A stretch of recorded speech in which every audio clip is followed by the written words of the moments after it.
सबसे पहले आप सभी को मेरी तरफ से राधे राधे। तो कैसे हैं आप? और उम्मीद करती हूँ सभी लोग स्वस्थ और मस्त होंगे। तो हम भी एकदम बढ़िया है। बाकी आज के दिन की शुरुआत सुबह के लगभग 11 बजे से कर रही हूँ और बच्चे भी चले गए हैं स्कूल। बाकी मेरा कान्हा भी अभी घर पर सोया हुआ है दादी के कमरे में।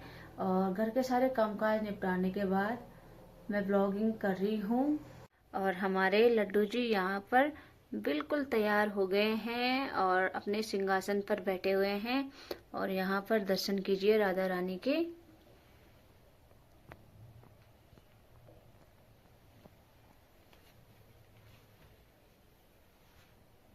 आज के नज़ारे कुछ इस तरीके से है। अच्छी सी तेज धूप आज खिली हुई है और धूप के साथ साथ ठंडी ठंडी हवाएं भी महसूस हो रही है, क्योंकि अब सर्दियों का मौसम आ गया है। तो हवा तो बिल्कुल चल रही है बहुत ही तेज। और देखिए चारों तरफ के नज़ारे कुछ गजब के दिखाई दे रहे हैं। बाकी ऊपर बिंदेश्वर महादेव में भी अब सुनसान देखने को मिलेगा, क्योंकि काफ़ी यात्री लोग वहाँ पर दर्शन करने आए थे।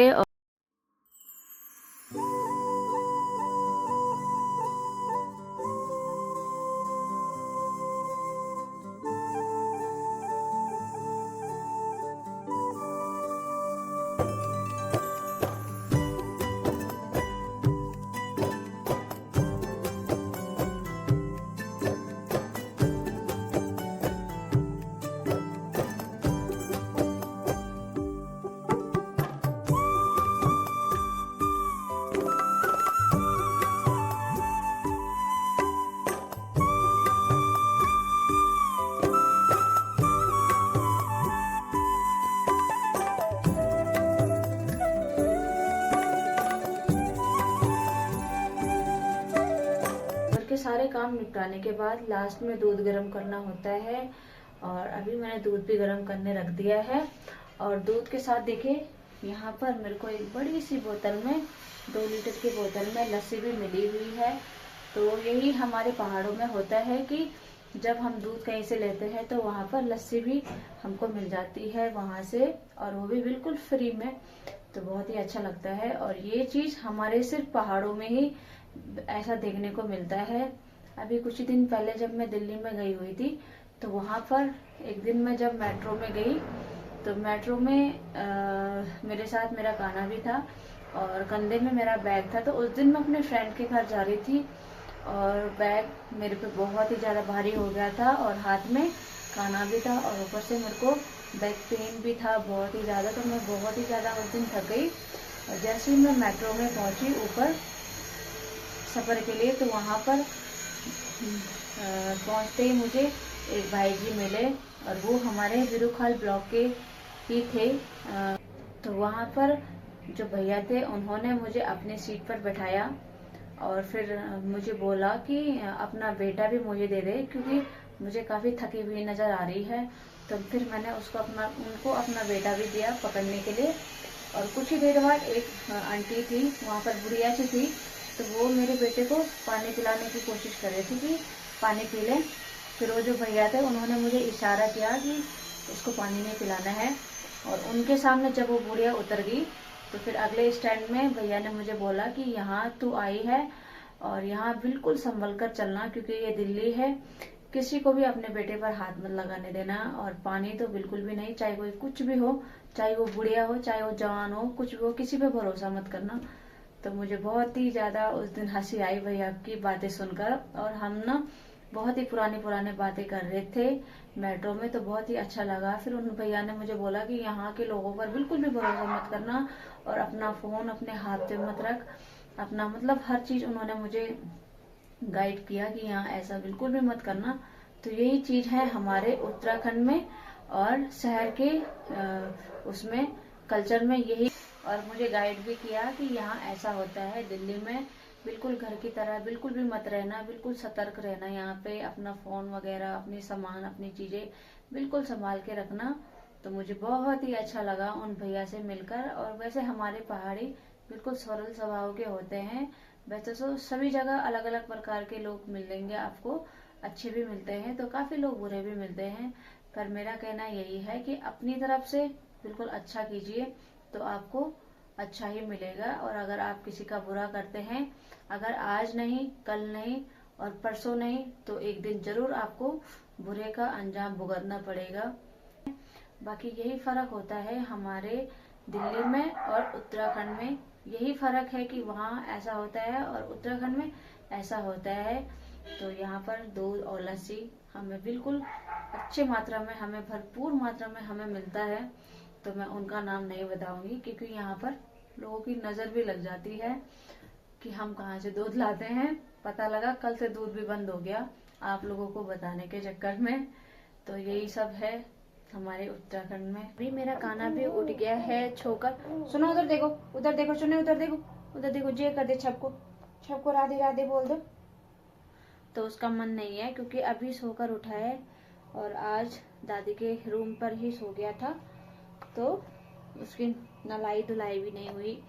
और अभी मैंने इसको नला के मालिश करके दूध भी पिला दिया है। दूध रोटी खा देना, दूध रोटी खा देना, दादा दादा बोल दे, दादा दादा। तो सबसे पहले दादा दादा ही बोला इसने, है ना, है ना, है ना। मम्मा मम्मा कब बोलेगा, कब बोलेगा? दादा दादा बोल दे, सबको बोल दे, दादा दादा, दादा दादा, दादा। बहुत शैतानी, बहुत शैतानी, बहुत शैतानी है, बहुत शैतानी। इसको चिढ़ाती हूँ ना और चिढ़ देखो और चिढ़। और गर्मियों में जिस साइड धूप दिख रही है उस साइड बहुत ही ज़्यादा धूप रहती है, तो उस साइड गर्मियों में काफ़ी हालत ख़राब होती है लोगों की, क्योंकि तेज़ धूप रहती है और बिल्कुल शाम तक रहती है, तो बहुत ही ज़्यादा बेकार होता है। जबकि सर्दियों में इस साइड बहुत जल्द ही धूप जो है चले जाती है, तो इस साइड काफ़ी ठंडा रहता है। और सर्दियों में इस साइड वालों की बहुत ही ज़्यादा हालत ख़राब होती है। तो ये देखिए जी,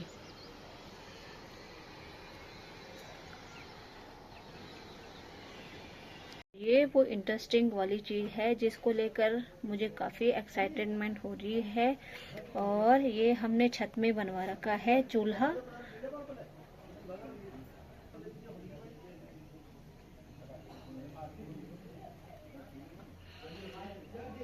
और ये छत में हमने इसलिए बनवाया है क्योंकि सर्दियों में काफ़ी ठंड होती है और ऊपर विंध्येश्वर महादेव से इस साइड को बहुत ही तेज़ हवा आती है, जिसके कारण यहाँ पर काफ़ी ठंड होती है। तो मैंने अपने हस्बैंड जी से कहा कि मुझे यहाँ पर चूल्हा चाहिए ताकि हम आग वगैरह सेक सके, क्योंकि पहाड़ों में रहना है तो आग भी हमारे लिए बहुत ही ज़्यादा ज़रूरी है। और पहाड़ों में रहकर अगर हमने आग नहीं देखी तो फिर क्या देखा। तो इसलिए अभी फ़िलहाल टेम्परेरी हमने यहाँ पर व्यवस्था बनाई हुई है।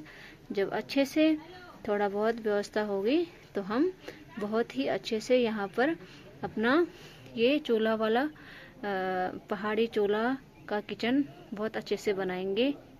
तो फिलहाल हमने ऐसे ही टेम्परेरी व्यवस्था कर रखी है। नीचे से चूल्हा है और ऊपर से हमने टीन रखा हुआ है, और यहाँ पर हमने जानबूझकर प्लास्टर नहीं किया हुआ है इसी की वजह से, ताकि यहाँ पर हम ये चूल्हा यूज कर सके।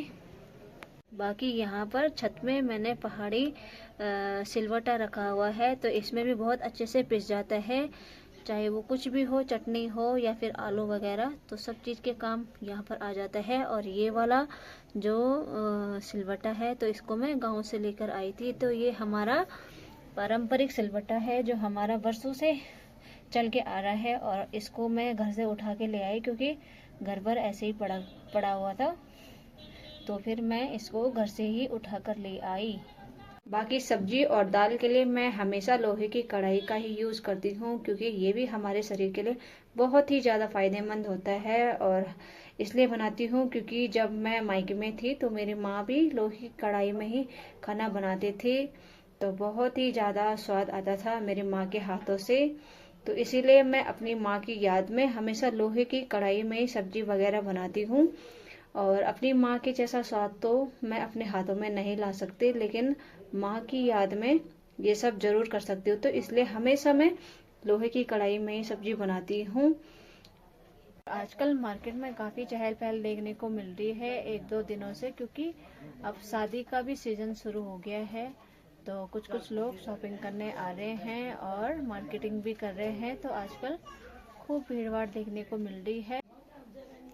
तो ये दीदी जी बड़े दिनों के बाद हमारी दुकान पे आई है, और बड़े दिन के बाद तो आएंगी ही, क्योंकि मैं दिल्ली में चले गई थी, फिर उसके बाद मैंने इनको देखा भी नहीं। और आज काफ़ी दिन बाद जो है दुकान में आई है। और ये मंसारी की हैं, और ये शरीर से पूरा विकलांग है, और इनके साथ में बेटा भी आया हुआ है जो भी दिमाग से थोड़ा हल्का है। और तो ये अपना भरण पोषण मांगकर ही करते हैं। तो ये देखिए जी, भगवान ने भी क्या कर रखा है इनके साथ। पहले माँ भी ऐसी है और साथ में बेटा भी ऐसी हो गया, मानसिक रूप से बीमार।